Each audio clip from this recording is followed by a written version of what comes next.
1 second. I think we are live now. Yes, go ahead. Okay, thank you, Amin. Good morning, good afternoon, good evening, everybody from the United Nations in New York, and welcome to our Commission on Social Development event on overcoming the digital divide to ensure disability inclusiveness. My name is John O'Toole, and I'm an interregional advisor in the Division for Inclusive Social Development in UNDESA. This event is organised by a multi-stakeholder partnership consisting of several partners, including the Valuable 500, the Disability Rights Fund and its sister organisation, the Disability Rights Advocacy Fund, the Validity Foundation, the European Network on Independent Living, the International Disability Alliance, the Disability Rights Unit of the Centre for Human Rights in the University of Pretoria, the International Disability and Development Consortium, and of course ourselves in the Division for Inclusive Social Development in UNDESA. And I'd like to specifically thank my colleague Amin Lamrabat for his efficiency in bringing this event together. And from the partnership, I'd like to thank Ciara Brennan from the University of Iceland, who facilitated the organisation of the event. We have a distinguished panel of speakers joining us today, to whom we're very grateful, and we'll introduce each of these in turn at the start of their presentations.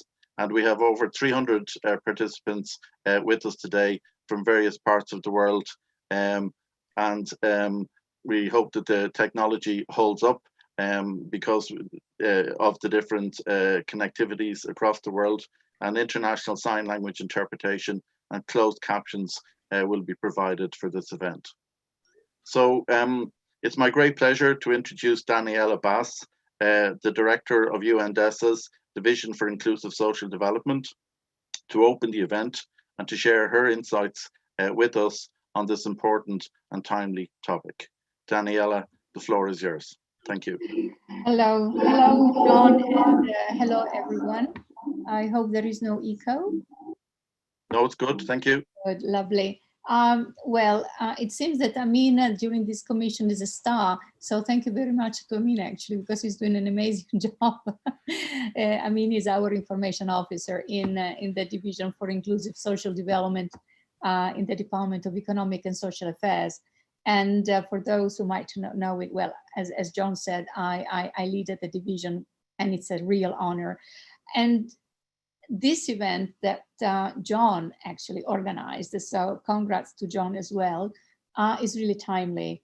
And, you know, it is necessary to sound the alarm about all the impacts, for instance, of the pandemic that we are all living, particularly the impacts of this pandemic on people with disabilities, as countries are still struggling to overcome this crisis and find new ways of dealing with it. And research has shown that the pandemic has had catastrophic impacts on persons with disabilities worldwide, and urgent action is really needed in the weeks and months to come. And research has also shown that these issues are not confined to developing countries alone. So while the pandemic has strained public authorities in virtually every country, one significant finding is that persons with disabilities report being left behind in countries regardless of their level of development across both wealthy and developing states. And so if we look at the pandemic, the COVID-19 crisis has exposed and further exacerbated pre-existing inequalities and vulnerabilities worldwide, threatening to reverse decades of progress in social development, pushing more people into poverty. So the global pandemic has very severe impacts, as I said, on persons with disabilities, many of whom are in high risk categories, as they may suffer from several health conditions, have low levels of health literacy, and rely on others for support and care. This is not the situation of all persons with disabilities, but the majority still do face these challenges. And the COVID-19 pandemic has created a tipping point, highlighting that governments need to centrally consider and involve persons with disabilities in their response to the pandemic. And here who is talking is not just the director of the division, he's also a person who herself has a disability. I'm paraplegic since the age of 6. So I'm really talking here, not just professionally, but also with my heart. And one of the most common faults have been the failure to genuinely include persons with disabilities in the collective response to the pandemic, both at national and global levels, and policymakers at many levels appear to have reverted to treating persons with disabilities as objects of care or control, undermining many of the gains of recent years to enhance citizenship, rights, and inclusion. At the same time, the crisis has also accelerated pace of digital transformation, part of a mega trend of technological change with profound implication for the future work of people's well-being. And it has opened entirely new and far more accessible ways for all of us to collaborate and share experiences.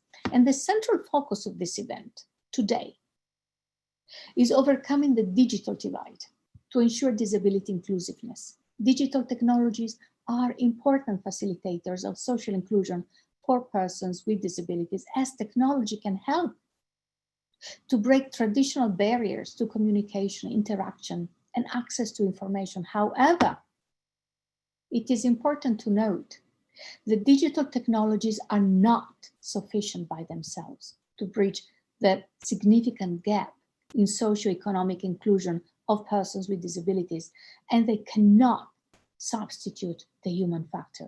Let's remember that. Technologies can help to a certain extent, but the human factor is very important. There are things that no artificial intelligence, no robots, no digital technologies can do, but human beings. So let's not forget about that. Let's keep our humanity alive, though acknowledging that digital technologies and assistive technologies are very important and they must be accessible to all. It is vital that all stakeholders work together collaboratively to overcome the digital divide, as I said, to ensure disability inclusiveness. Assistive technologies can help us to create a society where everyone with a disability or disabling condition has access to affordable, up-to-date, and appropriate technology that suits their needs. And technology may be mainstreamed or specialized. And it really supports the individual to exercise their human rights to self-determination, freedom of movement, and participation in society. However, let's not allow digital technologies and technologies in general, on one hand, to facilitate and help living independently if a person has a disability, with the excuse of not having to eliminate architectural barriers, because with technologies, a person with disability or digital technologies can work from home, can have access to e-health, and so on and so forth. So yes, digital technologies are very important, but let's not forget about removing, in any case, no matter what, any kind of architectural barriers to other kinds of infrastructures. I have to highlight that. Now, I know that I have taken so much time.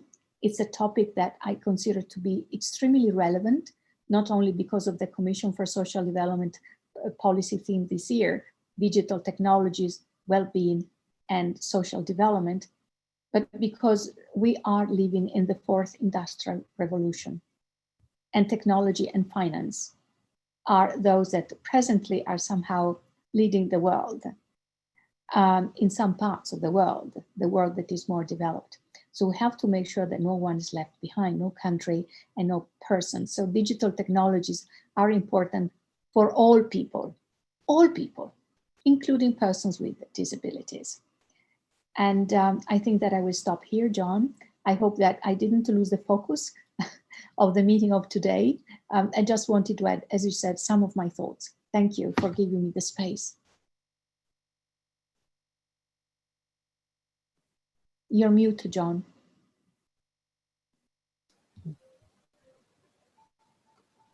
John, Thank you go very ahead. much. Thank you very much, Daniela. Thank you very much for those opening remarks and setting the event in context and bringing your insight into the discussion, which is greatly appreciated. Thank you for that. Our next speaker is Stephen Allen. Stephen is the co-executive director of the Validity Foundation, which is an international non-governmental human rights organization that promotes, protects and defends the human rights of people with disability worldwide. And Stephen is going to, based on the research that was done last year on the impact of the global pandemic on persons with disability, Stephen is going to set the context of the impact of the pandemic on persons with disabilities. Stephen, the floor is yours. John, thank you very much. And also thank you very much, Daniela, for those powerful opening remarks. It's really my honor to join you today on this very important event. And whilst I work for Validity, I am today representing the coordinating group of organizations behind the COVID-19 Disability Rights Monitor, which essentially was a global human rights monitoring initiative implemented through digital means by necessity due to the seriousness of the situation we found ourselves in last year. Even before the declaration that the coronavirus had become a pandemic, Validity and our partners received numerous ad hoc reports from the ground of persons with disabilities in countries around the world that they were experiencing very quickly the consequences of the outbreak of the public health emergency. Severe restrictions were being placed on personal assistance, community-based services were being halted, and there were concerns being raised about the access to basic and even emergency healthcare. It's not surprising that these reports were emerging when we look back now, but for us at that time, it was a cause of alarm. We didn't know the true scale of what was about to hit us, but we did know as human rights organizations that profound consequences for persons with disabilities was inevitable. As human rights advocates, we knew we needed to collect information. We knew it was even more urgent given that the formal institutions that monitor human rights were being prevented from doing their jobs on the ground. And we also knew that there was a major risk when you start shutting down institutions and restricting the ability of people to have their personal assistants with them. We knew that the consequences could be dramatic.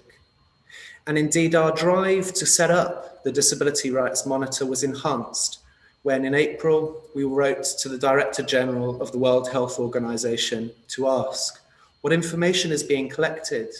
Do we know what is happening for persons with disabilities? What advice can we give to states to prevent the worst impacts? Shockingly, the WHO told us very few governments were yet collecting that sort of data, that sort of information that is so essential to build genuinely responsive plans. So we began to work together as a coalition, and of course, as a global coalition, we were forced to work remotely and quickly. We designed a global survey targeting people with disabilities themselves to collect information in their own words from as wide a sample as we possibly could. From April through to August, the survey was published on a special website, which for those sitting in New York, we designed for $5,000 and were able to implement in 25 languages in record time, including all United Nations official languages. We collected 2,152 individual responses and over 3,000 individual pieces of testimony. The final report was published in October, and the picture is stark. And you've already heard from Daniela that some of these challenges were occurring regardless of the level of development of the country concerned. In the words of persons with disabilities themselves, coming from 134 countries, many of our worst fears were confirmed. Few governments had taken steps to prevent the avoidable loss of life. Many had adopted discriminatory triage policies, denying people access to healthcare on the basis of disability. We received numerous reports of brutality at the hands of police and security services, and people told us that basic, essential public services had not only been suspended, but they had been left out of essential programs, such as being able to access food and nutrition schemes. We were deeply concerned, and these worrying trends, which were identified worldwide, were remarkable in the sense that they represented a shared experience from Argentina to Zimbabwe, from the United Kingdom to Mexico. Similarities were stark. The first of the four themes we identified was an egregious failure to protect the lives of people with disabilities in all sorts of residential settings, which, as we now know, have become the real hotspots of the pandemic. Secondly, the widespread and rigid shutdowns have caused a dramatic breakdown in essential service provision in the community.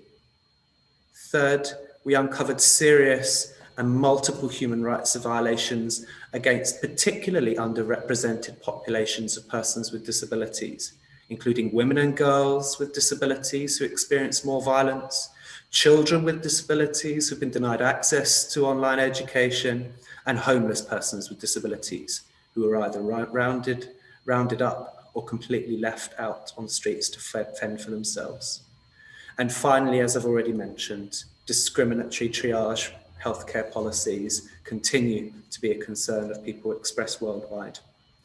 I know there's a very short time, and so I'm going to conclude with some of the brief learnings that we had.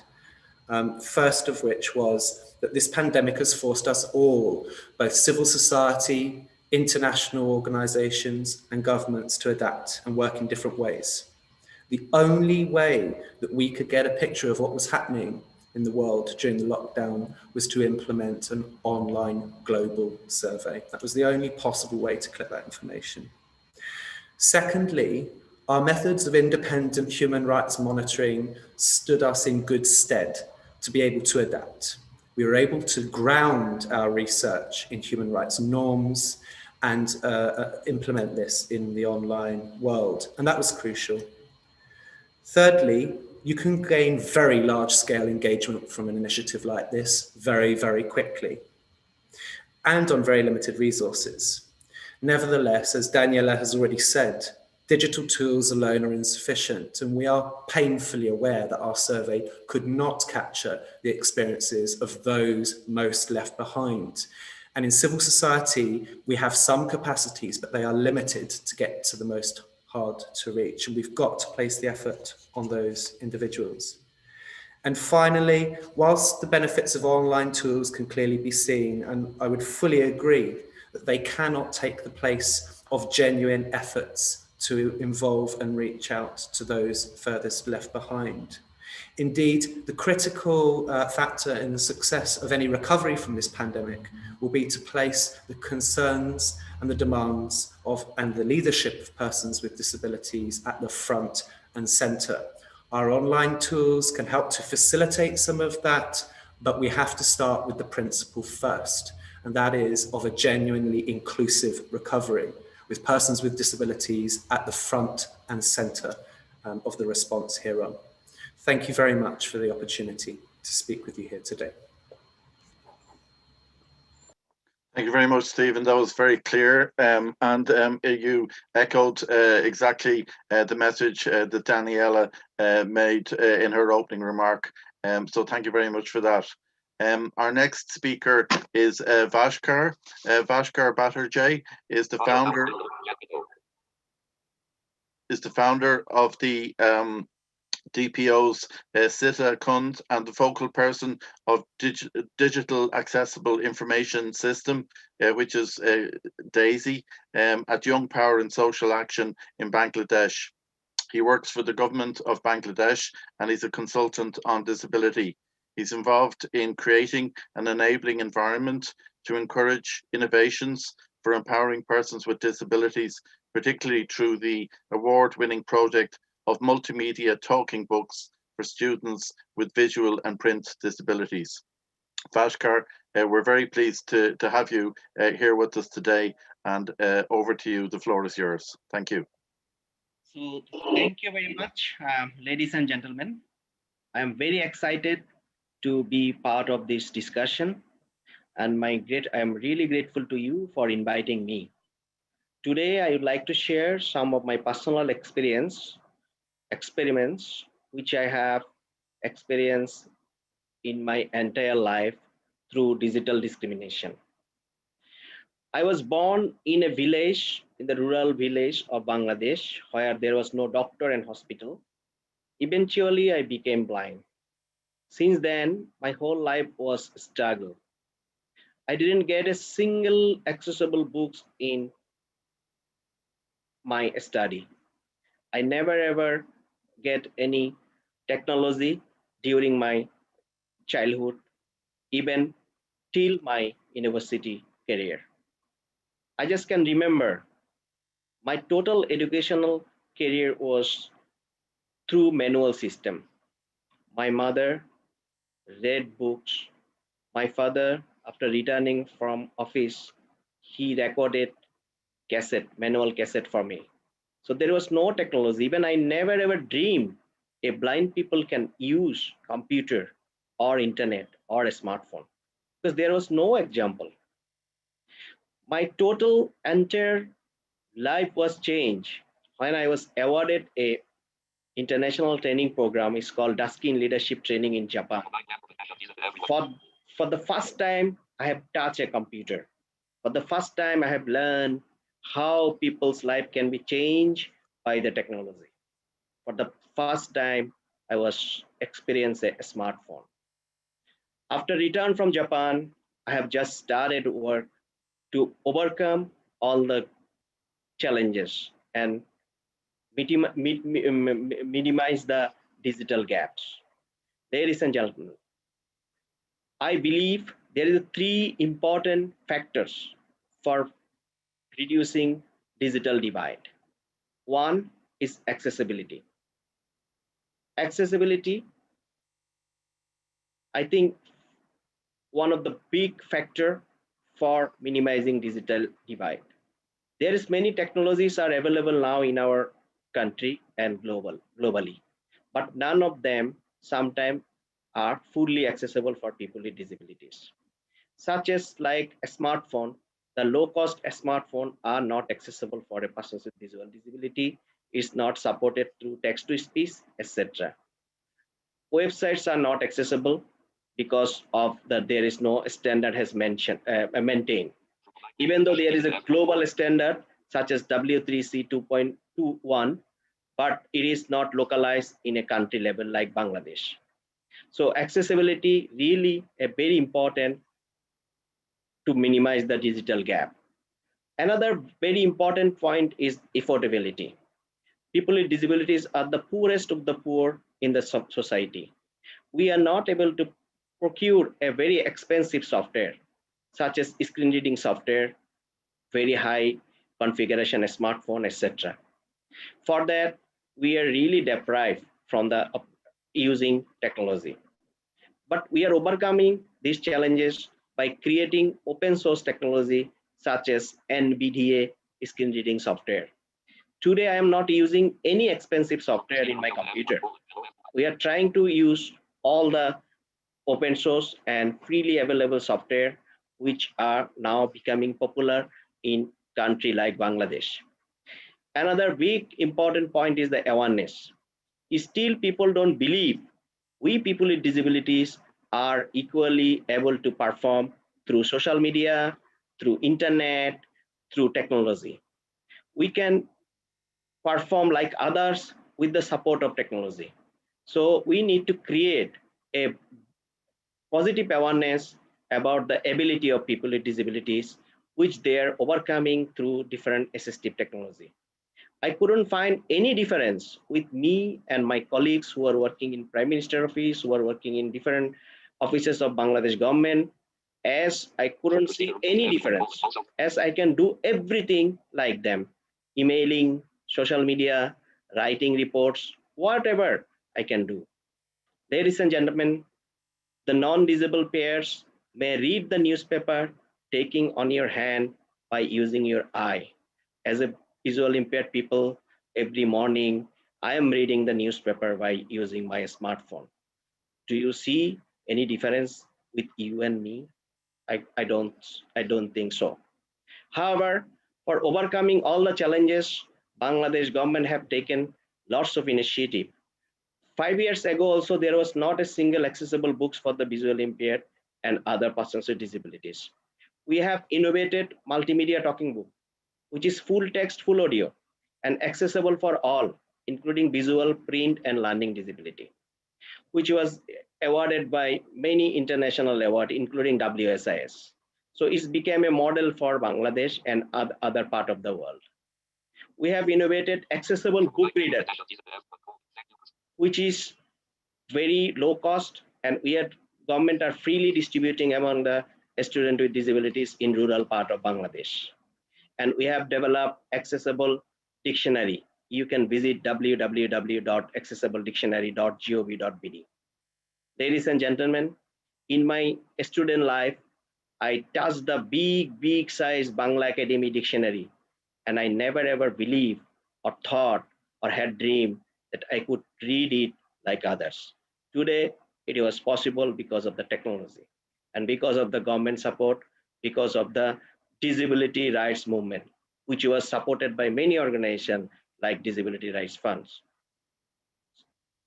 Another innovation we are working on, that is, we are creating a e-learning platform for people with disabilities with the support of ICT division. We think this e-learning platform will be accessible and inclusive for all. All types of people with disabilities will be trained from this platform, and they would be connected with the job market. Bangladesh government has taken some initiative to make the text-to-speech, screen reading software, etc. Even though we have a lack of knowledge, sometimes we require the international collaboration. Even we are spending money, sometimes results are not that much remarkable because of the lack of involvement by the people with disabilities. Still, we are trying to overcome this challenge.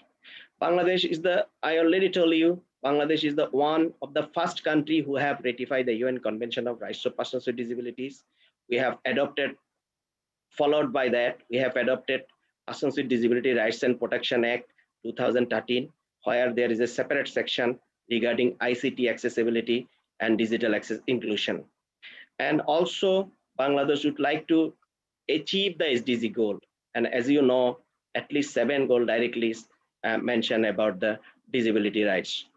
And we are now designing Bangladesh government A2I program. Now we are designing Disability Innovation Lab, which is one of the newest initiative by which we are thinking number of people with disabilities will be able to submit their innovative idea and could be awarded, and we can get number of innovation from all over the country. We'd like to promote innovation to reduce discrimination. I believe through our different effort, we'll able to make a inclusive society where everyone can enjoy equal basis with others, and we'll able to fulfill the dream of the SDG, no one left behind. Lastly, I would like to request to all the UN agency who are really listening me, friends, we saw there is a UN CRPD, we saw there is a UN disability inclusion strategy, but we are not seeing the implication of these types of strategy in country level United Nations. We want to see more involvement of people with disabilities in the decision-making forum for reducing discrimination, reducing digital divide. Thank you very much. Thank you for listening me. Thank you very much, Fashkar. And thank you. You gave us a number of important messages there. Firstly, the importance of accessibility, affordability, and thirdly, awareness, the 3 A's. And your message about the request for more technical cooperation from the United Nations, that message has been well received and well heard here in New York. So thank you for that. Our next speaker is Caroline Casey from the Valuable 500. History indicates that the best results are achieved through public-private partnerships. And Caroline is the founder of the Valuable 500. It's the world's only global CEO community transforming disability inclusion through business leadership and opportunity. Launched in Davos in 2019, the Valuable 500 currently has 425 and growing, 425 national and multinational companies committed to fostering disability inclusion on their agenda and to help unlock the social and economic value of people living with disabilities around the world. Caroline, the floor is yours. Thank you. Thank you, John.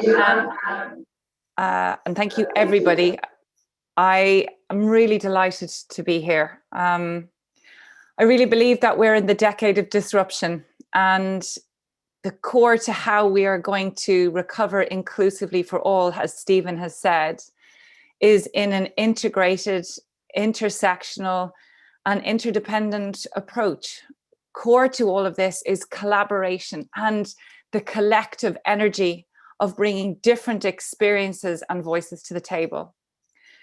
We believe at the Valuable 500, the scale of the disability inequality crisis and the digital divide cannot be resolved alone by governments and not-for-profits and conventions. It truly needs the most powerful force on this planet, which is business, because it touches every single aspect of our lives, and particularly when we're speaking to digital technology. We believe that inclusive business creates inclusive societies. What business values, society will also value. And we've heard from Daniela Bass and from Stephen about what is not truly being valued. How do we create these inclusive business systems? Well, it is absolutely impossible for us to create inclusive business systems without inclusive leadership. Leaders make choices, and those choices create culture. In the shadow and the light of a leader, when leaders speak, things get done. When leaders measure, we treasure things. But when leaders are blind to the value of the 1.3 billion people in the world, and they're with a mother and a father, that's 72% of our global economy. When they're blind to that value, society is also missing out on that potential. The Valuable 500 was created to break the global CEO silence on disability inclusion and to elevate disability inclusion to the highest level of business, so we could look at integrating disability inclusion across our value and supply chains. Did you know that when we began this, EY did some research to say to us that 54% of our global company boards had never had a conversation about disability? How on earth can we integrate disability inclusion if it's piecemeal? It is now time for systemic change. This opportunity, and I'm going to look to the opportunity of COVID, because it is so dark what it has brought up. It is terrifying, the inequity and injustice that many of us already have known, but we all now see. We cannot unknow what we know now. We can't turn our backs. And there is a piece of light where the cracks are here and the light will get through. The one thing that COVID has brought to us is that we have seen our system, our business system, can flex. It does have the agility to do so. Things that it said it couldn't do before because it was too costly or too difficult. It did, didn't it? It did. Daniela said it's not enough just to have technology. Yes, it's part of the solution, but it's the humanity. And right where we will see change is that potent intersection of our heads and our hearts. It's the stats and the story. And we can have all the great technology solutions in the world, but if we do not have human intention to change and will, then it will not happen. And the system did flex. It did change, didn't it? Because we had to. And what COVID has shown is when there is enough will and enough intention, things can change. And now the technology has caught up. So this is our perfect storm and our moment. Most of the solutions that we have been using that has allowed us to communicate with each other have been designed with people with disabilities in mind. Disability inclusion has pushed our society forward in many ways before, through telecommunications, into audiobooks, which we've just heard about. I mean, let's think about it. We know that SMS texting was designed for people with hearing impairment, and we know that we use it. And this is how we can use the innovation of people with disabilities. The companies that thrived, not survived through this pandemic, are companies at their DNA that truly understood that everyone means all and inclusion is everyone for all, not some a la carte, hierarchical, siloed version of inclusion. And that's what leaders need to be responsible for. So what are the barriers to making leaders accountable and convinced and intentional? Well, the first barrier is we no longer need to make the case for disability business inclusion. It's already been made. This is about future-proofing our business systems, and it is about risk. We cannot react to exclusion as we have seen that happen in the last year. We must understand that our businesses are designed, created, and work for human beings, not for machines and walls. And I think when you look at the numbers of the companies now part of the Valuable 500 system, this community that we will be launching phase 2 for in March, activating the collective power of the supply chains and brands and CEOs to trigger system change. Why are we at 427 organizations? 2 came in just before I came on here. Is because they know it's time. No more exclusives. We know that our systems need to build back inclusively. Sustainability needs inclusion. Inclusion needs everyone, people with disabilities, as Stephen has said. The greatest barrier to doing this is that we silo and categorize our humanity into agendas and groups which we pit against each other. No more is it going to be okay to say, well, this year we focus on gender and next year we're going to focus on LGBTQI. I am a woman, and like Daniela, have a lived experience of disability. So which part do the business world want to deal with? My gender or my disability? We are multiple labels and multiple assets of ourselves. And right now, this moment, this perfect storm, where we have the intention to change and to come back better in our hands, is the technology, which, if it is co-designed and co-architected with a universal design principles for all, not just for people with disabilities, but for all, we do have some chance and choice. And the key to that is the attention and accountability of CEOs. That is the missing piece. And now, when we are only 75 companies short of a collective mass of 500, you tell us how we do this. Let us co-design a new system with leadership from the disability community and leadership from business. It is that intersection that we will see historic change. Thank you. Thank you, Caroline. That was very inspirational, and continued success for the Valuable 500. And I'm sure that you'll be up there at 500 companies very, very soon.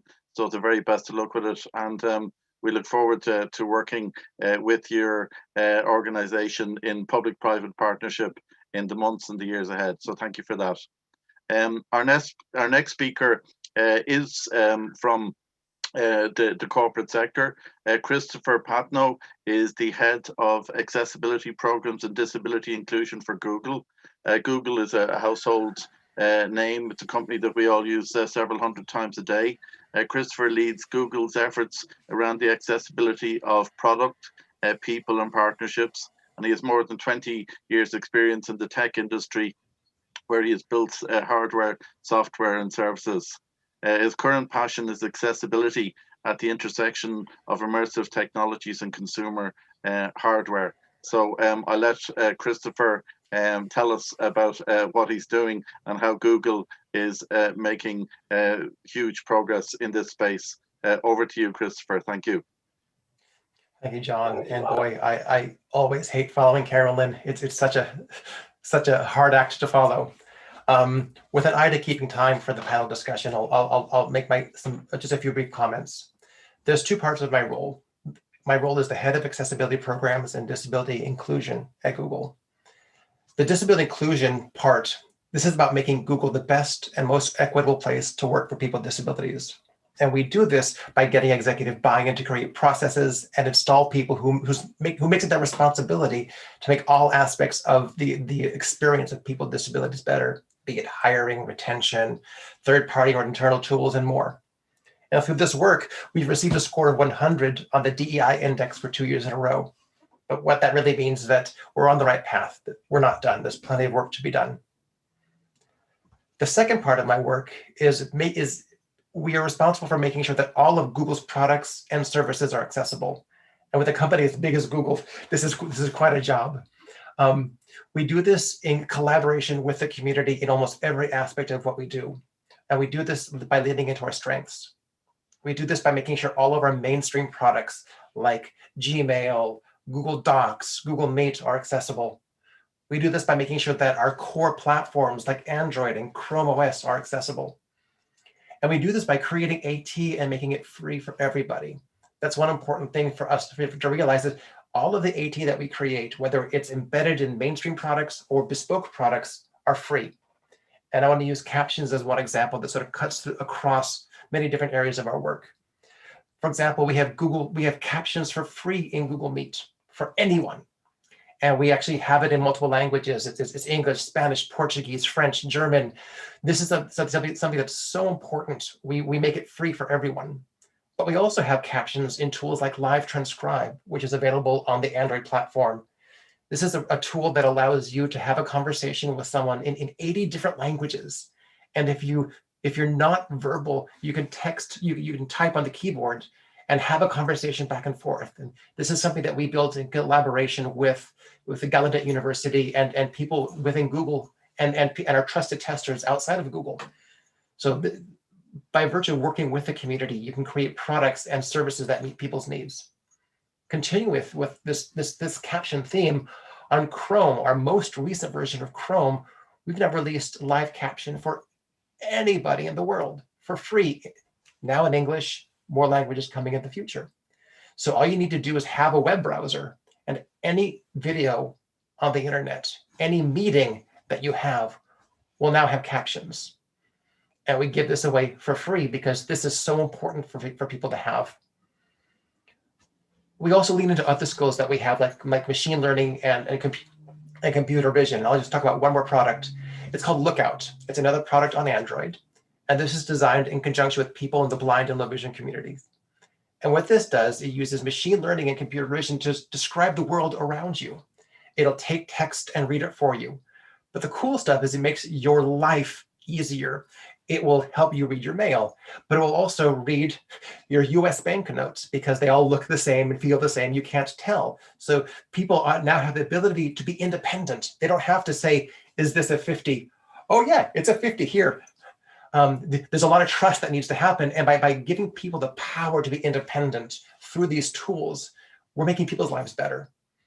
And for me, the coolest one is that it can also read food labels. So if someone is cooking or someone's in a grocery store, they have the independence to understand what it is that they're looking at and pick the items that they want. So in short, Google uses our technology in concert with people with disabilities to make sure that we understand the needs, we design with them in mind, test with them to make sure we actually meet the needs, and then create these products that make people's lives better. I want to take this down just down one level, a personal story. John, I appreciate your introduction, but you forgot an important part. I'm a failed musician. And what this means is I screwed up, or actually I wasn't good enough to have the career that I wanted, but I pivoted. I realized this computer thing was actually kind of cool. So I started getting involved in technology. And after 10 years at Apple, years at Sony, and even your Disney making games, I'd never heard of accessibility. It wasn't until I came to Google when someone showed me my application and I heard button, button, button, button. I asked her, what's this? And she said, well, this is your app for someone who's blind. Well, I said, that's stupid. How do they use it? And she said, well, this is why I'm here. And that was one of those moments where, I don't know, I realized I have the opportunity to do something. So I picked up the phone. So my takeaway for anyone here is this: we all have the opportunity to change ourselves, to change the world. You need to work with your community. You need to work with your leaders, but first work on yourself. Realize what do you have to give, and what are your opportunities to give to the world. You have this opportunity. The world is calling. Pick up the phone. Thank you.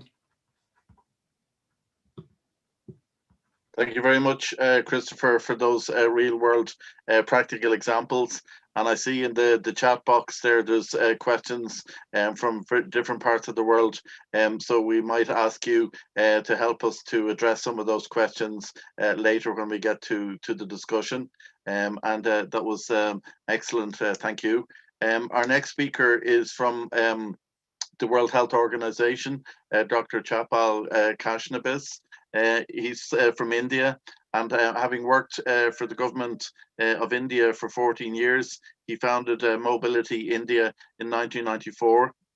And since 2003, working in WHO, initially with the Disability and Rehabilitation team, and then in 2013, Chapal initiated WHO's new global initiative, which many of you are aware of, the Global Cooperation on Assistive Technology GATE, to improve access to assistive technology for everyone, everywhere. He's currently heading the WHO Access to Assistive and Medical Devices Unit and is an acknowledged expert in the field of disability. And we're delighted to have him here with us today. Chapal, the floor is yours. Over to you. Thank you. Thank you, John. Good morning, good evening, all fellow panelists and the participants. My disability is that I cannot speak well as Caroline, Daniela, or Christopher. So I have to take advantage or support of my PowerPoint presentation so that I can talk more sensible. So with apology to Bhaskar and the people who will not be able to see the screen, but I'll explain you, and it's very simple presentation which I want to give to you.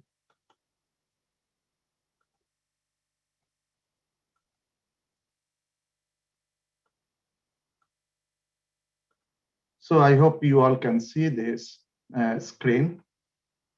And so I work, as John said, on assistive technology.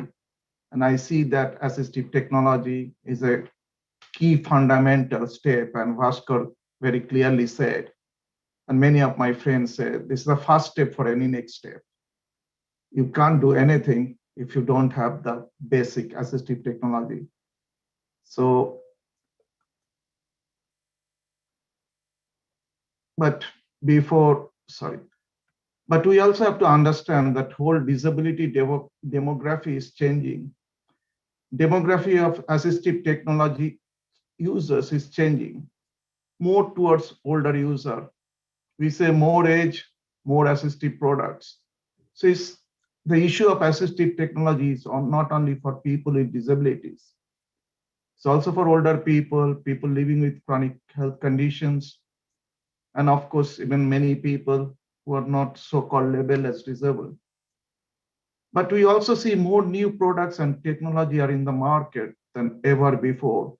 So if you see the gradual shift, we don't see anymore so many childhood blindness, deafness, and all, but more disability are as people are entering 50 or crossing 50 plus. So we talk about assistive care. And in this image, in this slide, if you see, all the person has a technology and also has a human support. And this is what Daniela and Caroline said, that even if you have the best technology, but you cannot replace human support. So now what we are trying to see, how we can capture the human part and the technology part together to ensure everybody has a good quality of life. And the problem is assistive technology, there's a big north and south divide. We see north people, elderly, disabled people, all they're everywhere, from shopping complex to the cinema halls, university, but we don't see them in the majority of the developing world. And so they depend on somebody, and because they just simply don't have even a basic simple product like a crutch or a stick. Even the billion people in the world do not have a reading glasses. So what are we talking about?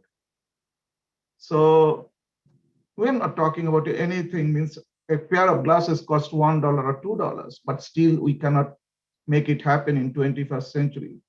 So as a result, only 1 in 10 have access to assistive products. And this COVID actually exposed us, stripped us completely to say how backward we are in our thinking, service provision system, and everything. So many people, just for a simple break of the wheelchair or a strap of the splint or a side handles of the glasses, they are back to the floor. They were doing everything perfect, but there was nobody to even fix when they needed it most. So the biggest hospitals to the centers from China to India to Afghanistan, everywhere services got closed. There was nobody to provide services. So we need a new solution for new normal. What was not working before, do not expect that will work now, especially in new normal. So I say that you need to have a new solution for the new normal. And we also believe that disaster also brings new opportunities, which many of you are saying. The augmentation and rapid growth of the digital technology is obvious. Now we all can say we are all disabled because we all are working from home in our computer, which disabled people were asking for last 50 years. So, but they have to come, they have to take transport, they have to facilitate, navigate all the inaccessible environment and all. So we also see that faster adoption of the digital technologies by people worldwide, all age groups, everybody wants to learn now new assistive technology and familiarizing with the new ways of working, work from home, receiving health and social services.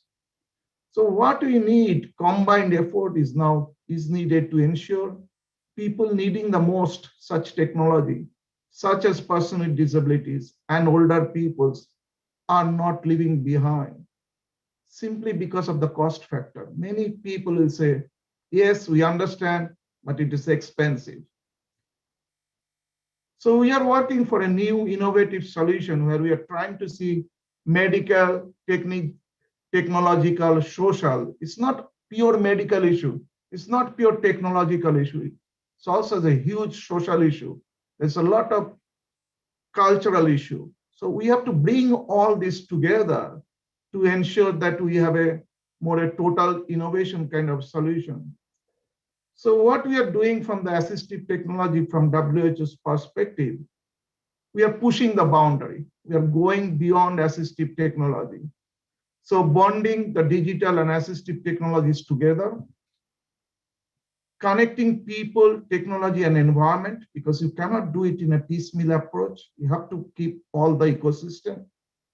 And switching gear more towards digital mode, artificial intelligence, 3D printing, remote support, and providing new and integrated models of health and social care services, digitally enhanced assistive care. I gave challenge to my team. I said, 50% of your work in next 3 years should be digital. Because the existing way of service provision and training is not going to work. It's not sustainable either.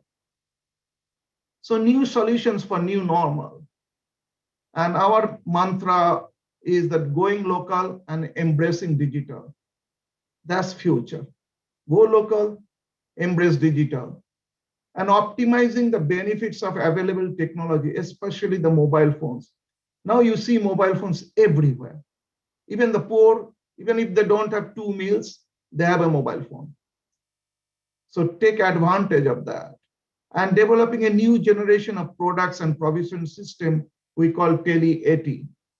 So as I said, that we also look at beyond the traditional digital group. So we are also trying to expand our horizon and making digital and assistive technology for aging, which I also say data, which also aging can be replaced with all initiative. That's our ultimate aim. So everybody is included.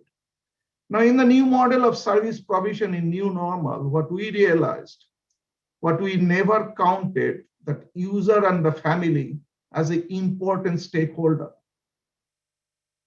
So, but when there was a complete shutdown, even the personal assistants or the professionals were not allowed to go inside the house.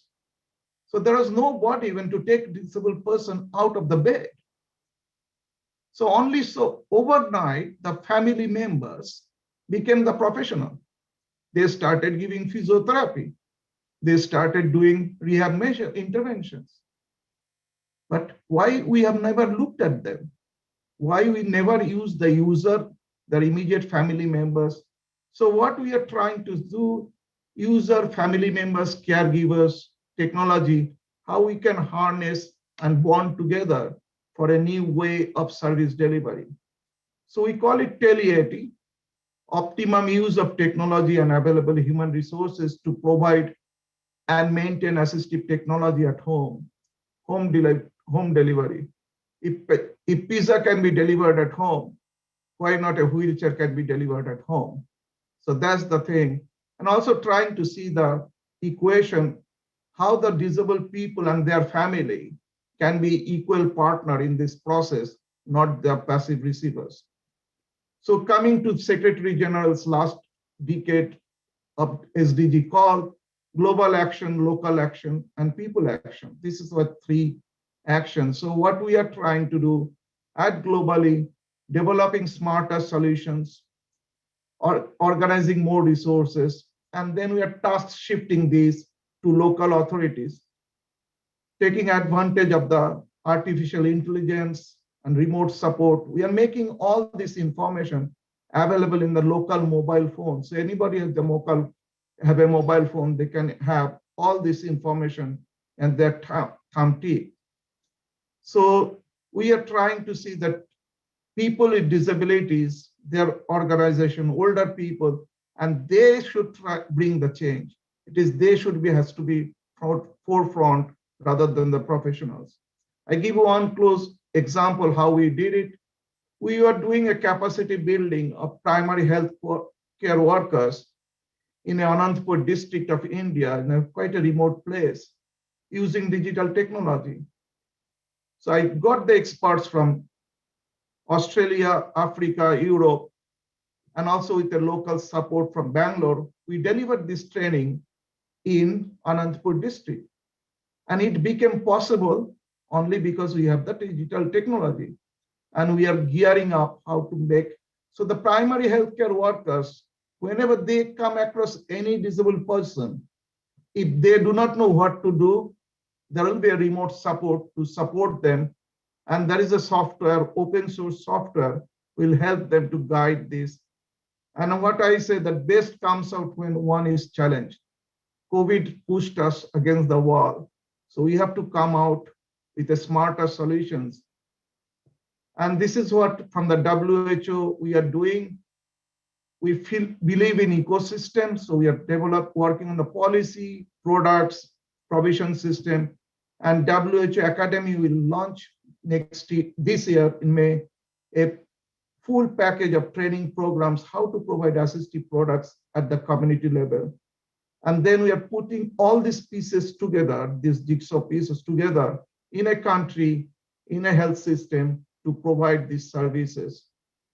So thank you very much.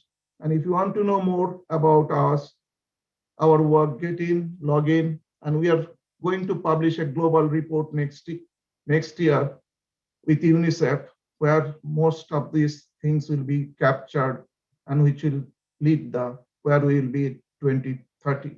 Thank you very much. Thank you very much, Chapal. That was extremely interesting. And I see the questions in the chat about people who would like to access your presentation. And Amin has said that the PowerPoint presentations from this event will be made available later on the Division for Inclusive Social Development on our website. Our next speaker is Evert Jan Hoegewerf. He's Secretary General of the Global Alliance of Assistive Technology Organizations, and he's past President of the Association for the Advancement of Assistive Technology in Europe. Originally from the Netherlands, Evert Jan has been living and working in Italy for the last 30 years, and he's going to speak to us today about removing barriers to digital inclusion, engaging stakeholders in rethinking policies and services. Evert Jan, the floor is yours. Thank you. Thank you, John, and good morning, good afternoon, everybody. It's a pleasure for me to be able to participate in this panel. What John forgot to mention is that I'm actually a service provider. We work in Bologna in an assistive technology center, but I have the fortune to be able to work at local level, but at the same time be very much connected at the international level and try to contribute to push the field of assistive technology and digital inclusion ahead. In thinking about my contribution to the discussion today, I went back to a piece of work which was done in 2016 in the framework of the Endless project, which is a project that did some research into the barriers to full digital inclusion. And we came up actually with, we identified really a lot of barriers at different levels, societal level, community level, and individual level. And the ones on society level are very much related to cultural barriers, financial barriers, accessibility related barriers, but there are also a lot of policy barriers still at that level. In particular, the failure of existing policies and legislation to effectively cover essential aspects of ICT or ICT-AT, assistive technology, for persons with disabilities. And this is very much related to the lack of a sort of a systematic approach with the location of adequate resources to boost digital inclusion. There's also a lack of priority given to ICT-AT, as we found it, in education and in ICT-AT education. And a very important one is that assistive technology is by many considered still as a cost and not as an investment, which it actually is. At community level, we found other barriers more related to the lack of user-centered and user-driven approaches in innovation, in designing innovation. A lack of competence in supporting people with support services that match their needs with the available solutions. We also found that educational systems are very often not fully prepared to support learners with disabilities in developing their digital skills.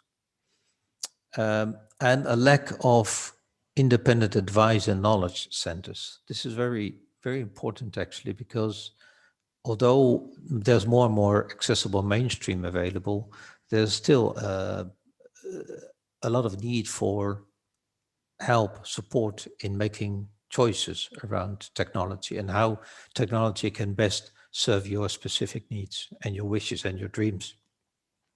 And also, that already has been mentioned by others as well, a lack of collaboration among stakeholders at all levels and between the levels.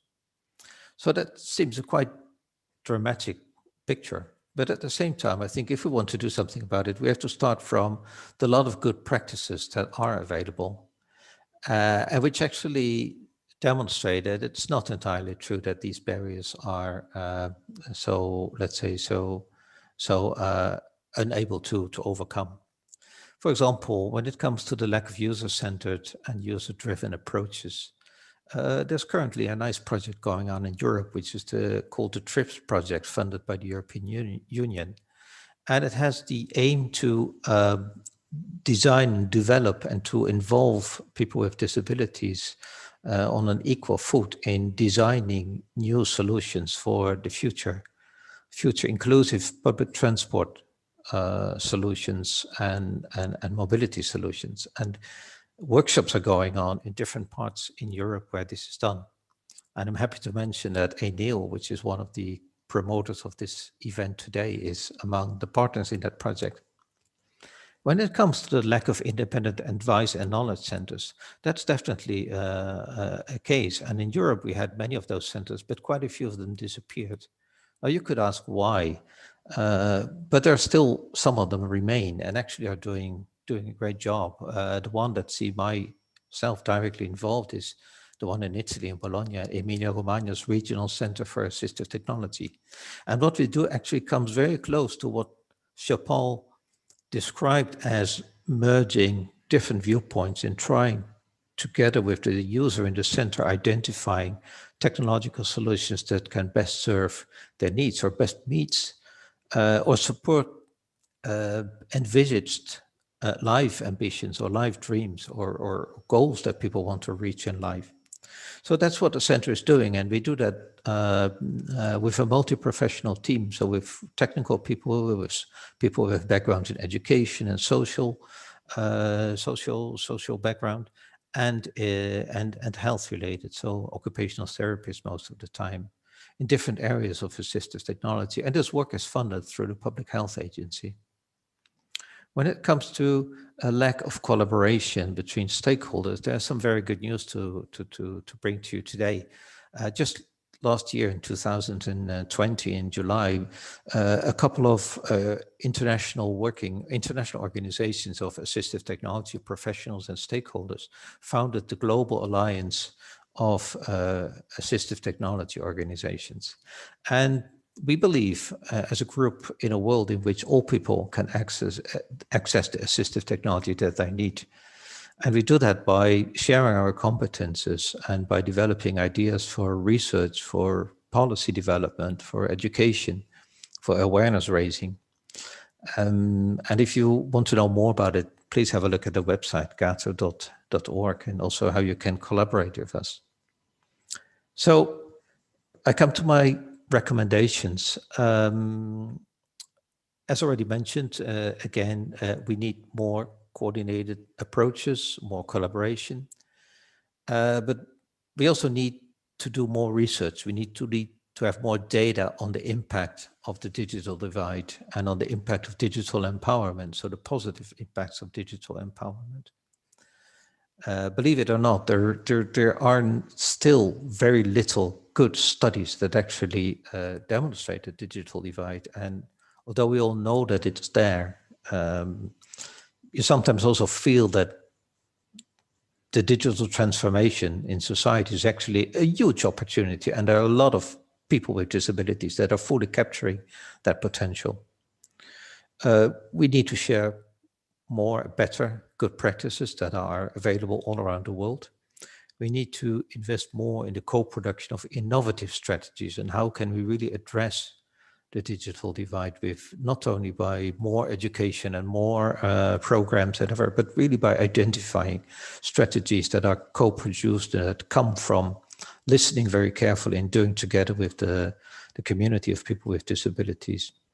And then finally, and also this comes close to Chapal's point, I think we need to develop standards and good practice guidelines for assistive technology service provision systems and also for the use of technology in inclusive education, which is extremely important. So wrapping up, we have a big challenge. There's a big fish out there in the ocean and it's called digital inclusion. And my suggestion would be to let's wade into the water and catch it. Thank you very much.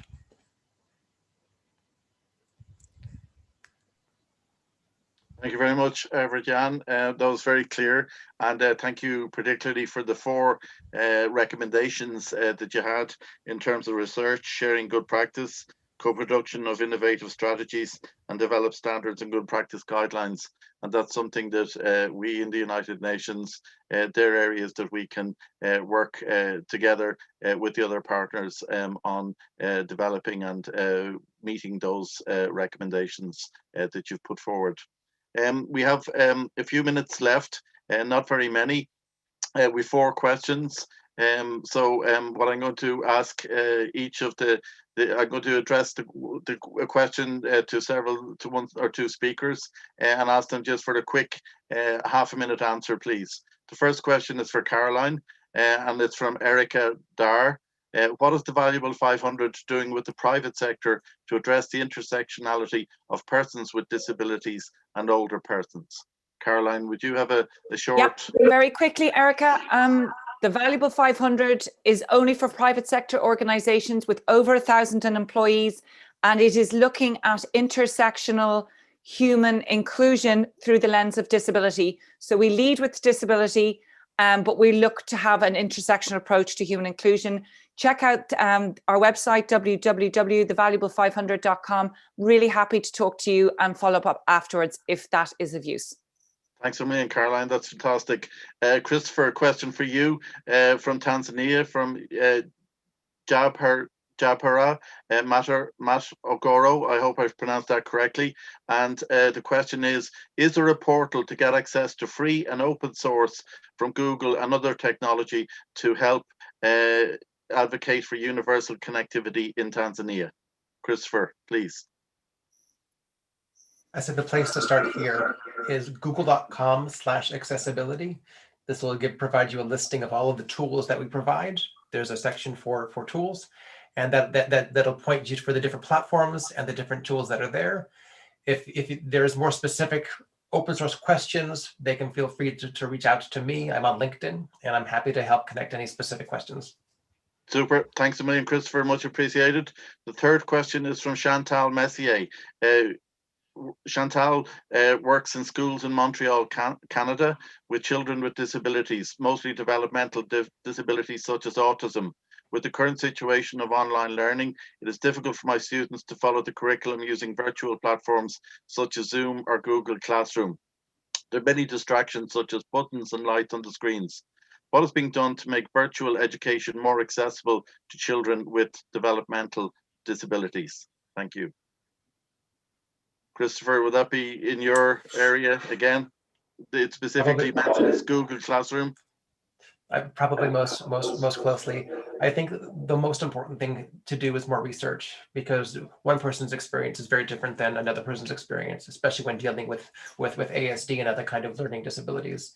So there hasn't been as much done here, I think, on any platform. And this is an area where I think good research and good collaboration could make a solution that would make these platforms better for all. Perfect. Thank you very much. That's very helpful. And the final question is to Dr. Chappell and Dr. Everett-Jan, please. What's your opinion on layers of standard for AT instead of only one, as often the strict single standard is either redundant to a section of users or it excludes local products? Again, it's a complex question, but Dr. Chappell and Dr. Everett-Jan, do you want to give us a quick answer? Layers of standards for assistive technology. I'll leave the floor to Chappell, who is older than I am. Okay, perfect. Thank you. It's a challenging question, John, as you said, but we should have a twin-track approach. That's not one approach which fits the whole world, everything. So that's what we are trying to do. Umbrella standards, which is for assistive technology, with including most common products, but also then go piece by piece. We have developed a prosthetic standards or service provision. Now work is going on wheelchairs. So there is also opportunity for this, including these local possibilities and local solutions, as well as individual chapter. So we are going more with the twin track approach. Great, thank you very much. I'd like to. Could I just add to that? Sure, I totally agree with Chapal. We need a sort of. It is possible to think about a sort of a general overarching standard, quite generic, and then further work on more detailed guidelines or standards for specific domains of assistive technology, or who then could also be developed at different levels so that they're applicable in whatever kind of context at global level. Great, thank you. I'd like to take the opportunity to thank each and every one of the panelists for very, very powerful and interesting presentations. I think there was a real energy in the event, and I think there's a clear message back to the Commission on Social Development from the viewpoints and the perspectives of the panelists. I'd like to thank each and every one of you. There's one comment there, the last comment is thanks for this wonderful session and challenge to all of us in the work we do. So I think that summarizes succinctly the situation. Thank you again. Have a great rest of your day, and we'll continue this dialogue, we'll continue this work together. I think we've unleashed a powerful energy source, and I think we should work together in advancing this agenda and moving this whole topic forward. But I'll leave you for today.